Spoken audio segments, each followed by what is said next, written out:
Guys, Sandra Bland, that name, Sandra Bland, was trending on Twitter a few days back. The reason is disturbing. Never before seen video obtained during the investigation of the incidents from her own cell phone paints a much different picture of her heated traffic stop with a police officer in Texas 4 years ago. So take a look.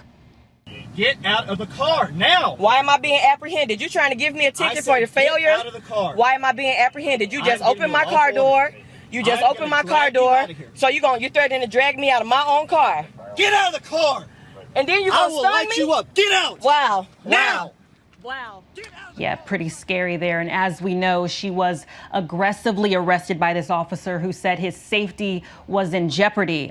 3 days later, she was found dead inside of her jail cell, and it was ruled a suicide. Now, the family has now seen this video, is asking for the investigation to be reopened. So I want to bring in Patrisse Cullors, who is the co-founder of Black Lives Matter. And we're also joined by Sonia Pruitt, who is the chairperson of the National Black Police Association. So guys, first, thanks for joining us on this. This is very important.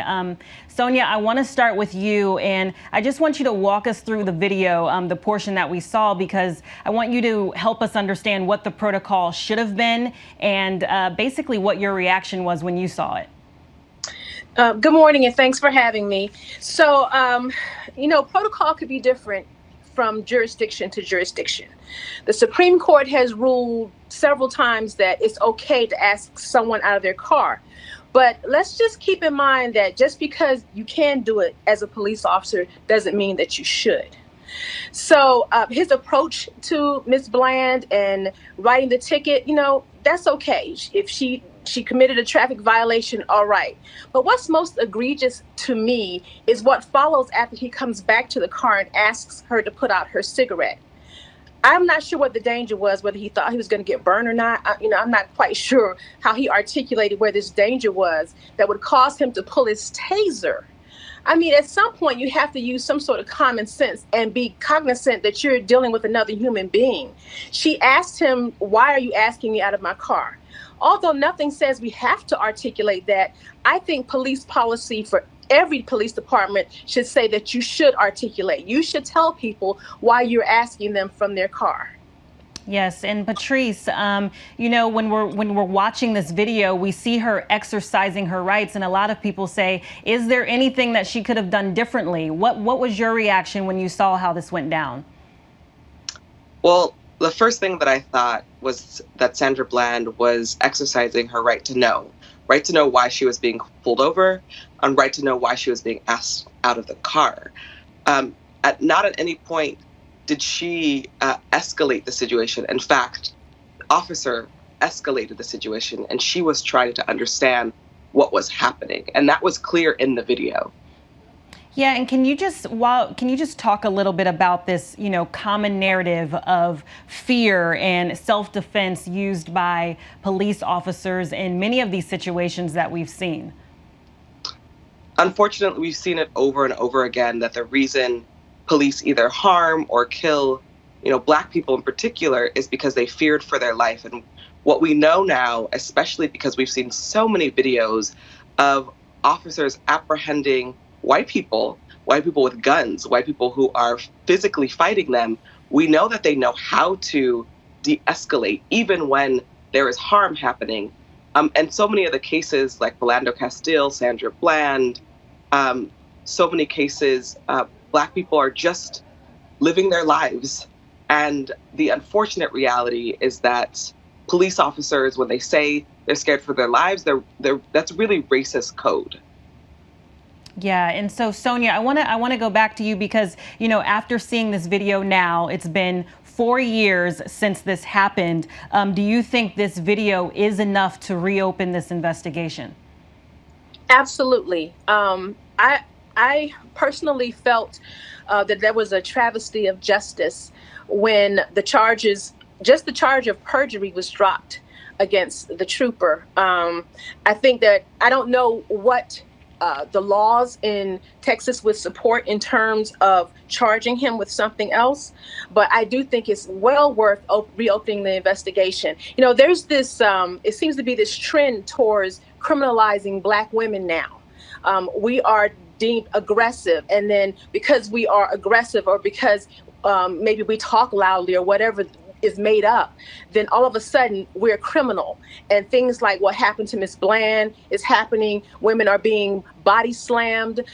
They're rolling around on the Waffle House floor with their breasts showing. There's a trend here, and it's really disturbing. So yes, we would absolutely support reopening this case to examine what can be done in this particular case and what can be done moving forward.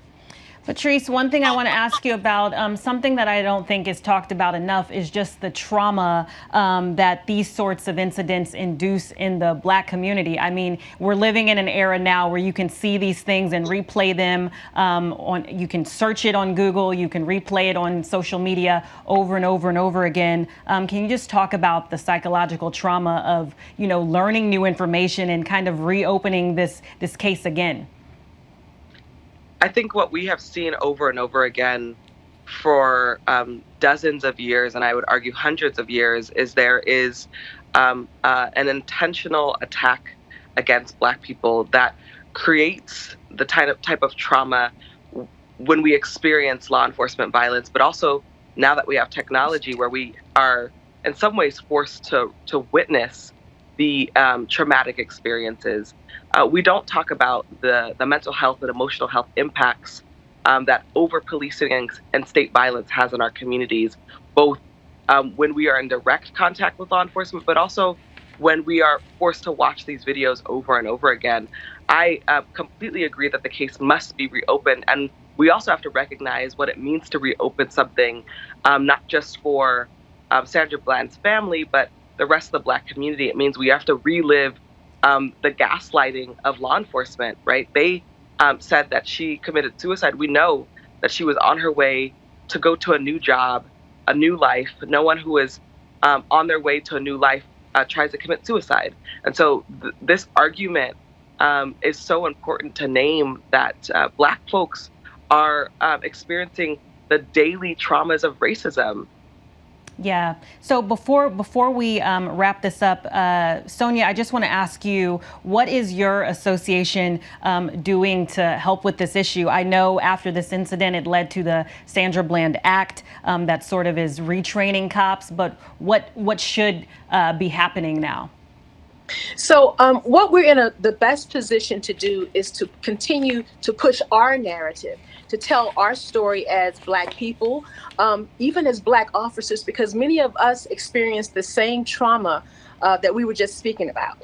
So we're going to follow up on the case. We're going to contact the people that are in Texas that can best help us push this narrative, make sure that the case is reopened, and let the family know in particular that we're there to support them.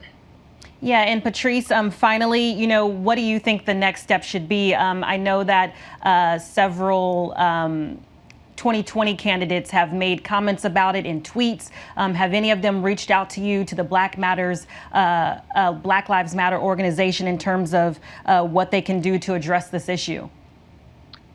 No, they haven't reached out, but I think we have to understand that Sandra Bland's case is like so many other cases across the country.